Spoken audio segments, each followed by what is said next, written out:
Welcome back to my channel Banerjee Mantra में आपका स्वागत है। आज की जो वीडियो है वो काफ़ी तकलीफ वाली है। ये कह सकते हैं कि समझ गए होंगे आप लोग कि इस समय जो कल और परसों से चल रहा है दिल्ली वाला केस जो है श्रद्धा मर्डर केस, उसके ऊपर है। बात करते हैं उस केस के बारे में, बात करना चाहते हैं आपसे। इस समय जो परिस्थितियाँ चल रही हैं वो काफ़ी दर्दनाक है, काफ़ी खौफनाक है। श्रद्धा की भी कहानी काफ़ी खौफनाक है। वो खौफनाक जो मंजर हुआ है, 35 टुकड़े करके उसको फ्रिज में रख दिया गया है और पर डे एक एक दो दो टुकड़े जो है वो जंगलों में, जो है महरौली के जंगलों में फेंके गए हैं, कुछ कूड़े में फेंके गए हैं। उसका ये भी मतलब कबूलनामा आया है कि कुछ पीसेस कूड़ों पे भी दिए गए हैं। तो आइए चलिए इस कहानी पे एक विस्तार से चर्चा कर लेते हैं। श्रद्धा जो है वो दिल्ली में कंपनीज में, मल्टीनेशनल कंपनी में काम कर रही थी। ऑब्वियसली बगावत करके ही वो लिव इन में जो है आफ्ताब के साथ रह रही थी, क्योंकि माँ बाप जो है, अगर बगावत ना होती तो माँ बाप सीधे मन से या अपनी राजी खुशी से तो ऐसे भेज नहीं देंगे कि जाओ लिव इन में रहो, वो भी विधर्मी के साथ। तो लव जिहाद का जो ये केस है वो इस समय काफ़ी ज़्यादा रोंगटे खड़े कर देने वाला है। कई महीनों से श्रद्धा के जो है फोन कॉल्स बंद हो गए थे, सोशल मीडिया पे एक्टिविटी बंद हो गई थी, घर वालों से बातचीत बंद हो गई थी। तो घर वालों ने पुलिस में कंप्लेन लिखाई, मिसिंग रिपोर्ट लिखाई।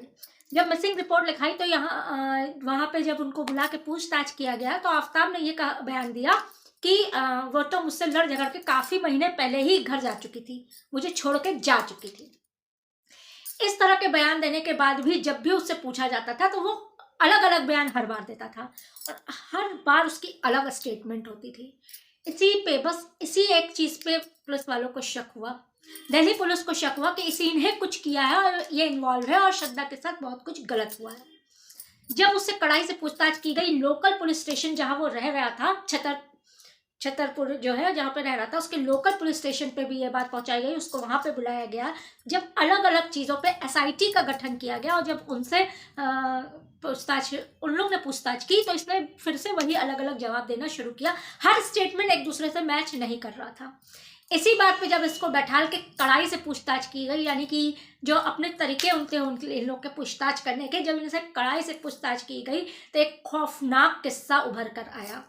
दर्दनाक हादसा जो है, हादसा नहीं किस्सा उभर के आया बाहर। आफ्ताब ने क्या किया था, आफ्ताब ने क्या किया था श्रद्धा के साथ।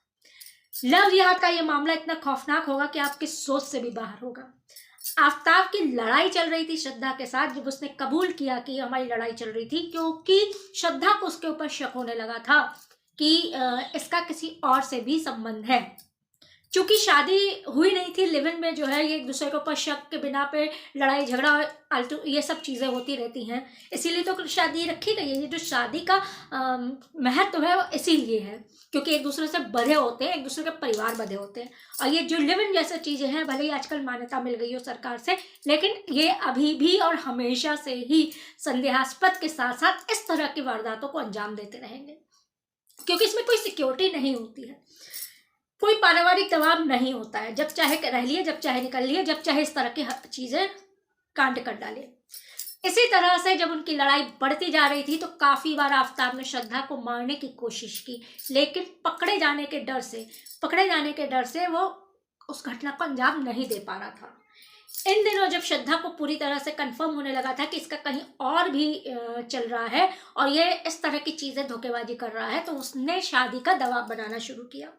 शादी का दबाव बनाना था कि आफ्ताब के जो है पर निकलने लगे और वो जो है अपने मंसूबों को अंजाम देने में जुट गया। प्लान को उसने जो है क्रियान्वित करने के लिए, यानी कि प्लान को एग्जीक्यूट करने के लिए उसने सही समय चुना। उसकी गला दबा के हत्या की, इतना मारा कि वो बेहोश हो गई।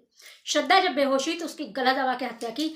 उसके बाद उसके 35 टुकड़े किए, उसकी बॉडी के 35 टुकड़े किए। सर का टुकड़ा नहीं किया, सिर्फ ये जो गर्दन है इतना हिस्सा है वो उसने छोड़ दिया और बाकी के 35 टुकड़े कर दिए। जो सर का हिस्सा है उसको फ्रिज में रख दिया है और उन 35 टुकड़ों को भी पन्नी में बांध के फ्रिज में इसने रखा और पर डे 2 टुकड़ों को ले जाके, 2-3 टुकड़ों को ले जाके ये निस्तारण कर रहा था, मतलब सबूत को मिटाने की कोशिश कर रहा था, महरौली के जंगल में फेंक रहा था।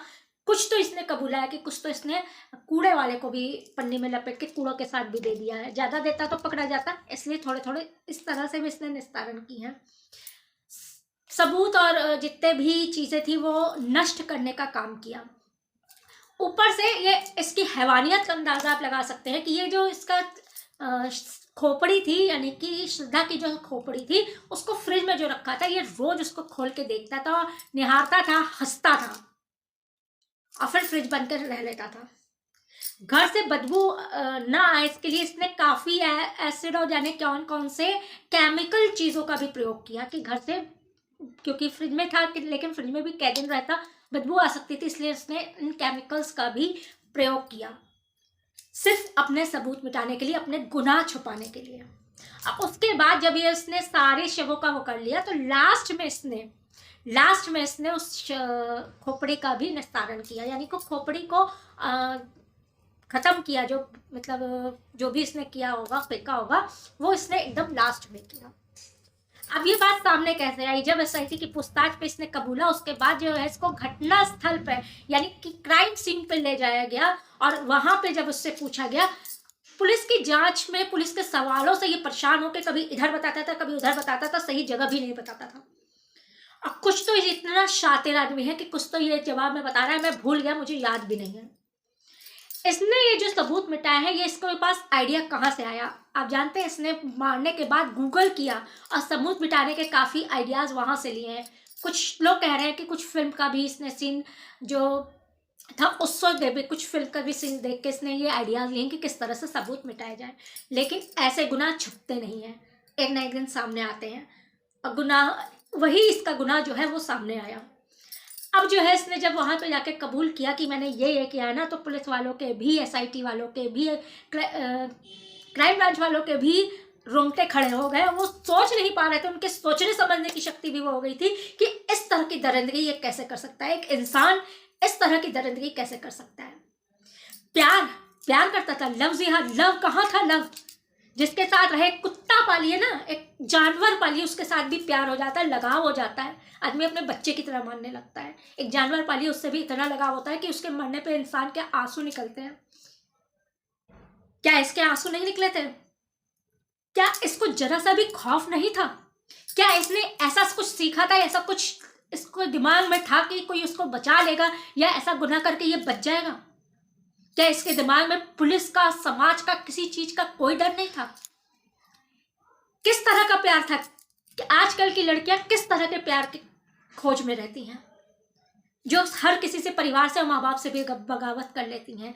प्यार सुना है कि अंधा होता है, लेकिन इतना भी अंधा नहीं होना चाहिए कि सूटकेस में मिले। अब तो नई चीज है कि फ्रिज खरीद के पैसा फ्रिज में इन्वेस्ट करके उसमें जाके उसकी लाश मिले।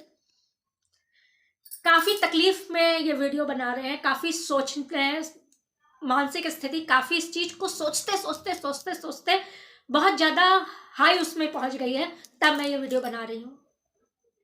आपको अंदाजा लग रहा होगा, बातों से अंदाजा लग रहा होगा, देख के अंदाजा लग रहा होगा कि इसको सोचने से मैं किस मानसिक स्थिति में हूँ उस समय, किस तरह से आफ्ताब ने रोंगटे खड़े देने वाली वारदात को अंजाम दिया है, बिना किसी डर के, बिना किसी इसके। उसके बाद भी इसने क्या किया है, अभी तक उसके मारने के बाद भी उसके बैंक को यूज किया है, उसके बैंक के क्रेडिट कार्ड, डेबिट कार्ड, सबका पिन इसके पास था और नेट बैंकिंग उसका भी पिन इसके पास था। इसने इस मर्डर से पहले, इसको मारने से पहले भी उसका अकाउंट यूज किया है, उसके मारने के बाद भी उसके पैसे यूज किए हैं।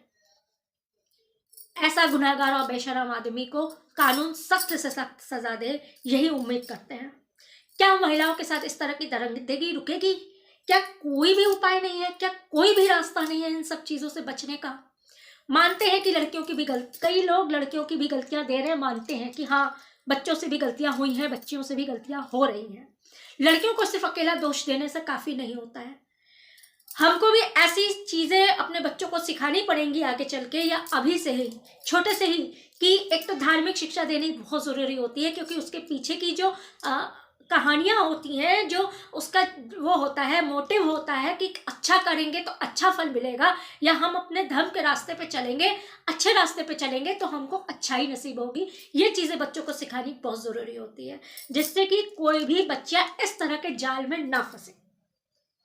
लेकिन अब बच्चियों को भी अकेला दोष नहीं दे सकते हैं, उनके आगे ऐसा भयंकर, ऐसा ना तोड़ने वाला जाल बिछाया जाता है कि बच्चियां उसमें फंस के रह जाती हैं। पता ही नहीं चलता है कि वो किस जाल में, किस उस षड्यंत्र में वो फंस रही हैं। उसके बाद ऐसा अंजाम होता है। रोकने की ज़रूरत है, समझाने की ज़रूरत है, हर बच्चियों को इससे सबक लेने की ज़रूरत है। अब बात करते हैं इस केस के बाद ही हमारे लखनऊ में, यानी कि हमारे लखनऊ में भी अभी कल एक केस हो गया है, निधि गुप्ता के साथ हत्याकांड हो गया है, जो कि लव जिहाद का दूसरा केस है। सुफियान ने उसको ज़बरदस्ती मोबाइल दिया और उसने घर पे जब बताया तो घर वाले शिकायत लेके गए, तो वो उनके घर वाले उल्टा दबाव बना रहे कि ऐसा है, ऐसा परेशानी हो रही है तो शादी करा दो, ये करा दो। जब इनके निधि गुप्ता के परिवार वालों ने मना कर दिया तो सुफियान उसको ऊपर छत पे ले जाके छत से धक्का, चौथी मंजिल से धक्का दे दिया। जब चौथी मंजिल से धक्का देने पर तुरंत जब उसको ट्रॉमा सेंटर ले जाया गया, यानी कि हॉस्पिटल ले जाया गया, वहां पे डॉक्टर्स ने मृत घोषित कर दिया और सुफियान फरार है। फिलहाल इस समय तक फरार है। क्या ऐसे केसेस इस तरह रुकेंगे? देखिए ये आलू बेचने आ। ब्रेकिंग न्यूज़ ये है कि दिल्ली मर्डर केस यानी कि श्रद्धा मर्डर केस में आफताब के लिए नार्को टैक्स की इजाज़त पुलिस को मिल गई है, क्योंकि वो जितना भी बोल रहा है उसमें भी कुछ सच है कुछ झूठ है, सारा सच नहीं है। नार्को टैक्स बहुत ज़रूरी था, जिसके लिए पुलिस वालों को काफ़ी मशक्कत करनी पड़ी है, कोर्ट में अर्जी डालनी पड़ी है, और जिसका उनको इस समय ऑर्डर मिल गया है। और नार्को टैक्स अब आफताब का होगा तब और सच, जो भी और रोंगटे खड़े कर देने वाला जो सच है वो सामने आएगा। आज की वीडियो यही समाप्त करते हैं और सोचने पे विवश हो जाते हैं कि हमारा समाज कहाँ बढ़ रहा है। क्या कोई उपाय नहीं है इन सबको रोकने का? क्या कोई उपाय नहीं है कि हमारे यहाँ के बच्चियों को, देश की बच्चियों को, देश के भविष्य को इनके चंगुल से बचाने का? जो लोग गलत हैं वो गलत हैं, चाहे वो हमारे यहाँ के धर्म के हों या और लोग के यहाँ के धर्म के हों। सिर्फ उन गलत लोगों से बचाने के लिए हम जो है ईश्वर से प्रार्थना करते हैं, और समाज को सही दिशा देने के लिए माता पिताओं को भी आगे आना पड़ेगा कि वो अपने बच्चों को अच्छाई और बुराई की पहचान करा सकें। मिलते हैं आपसे अगले वीडियो पे, तब तक के लिए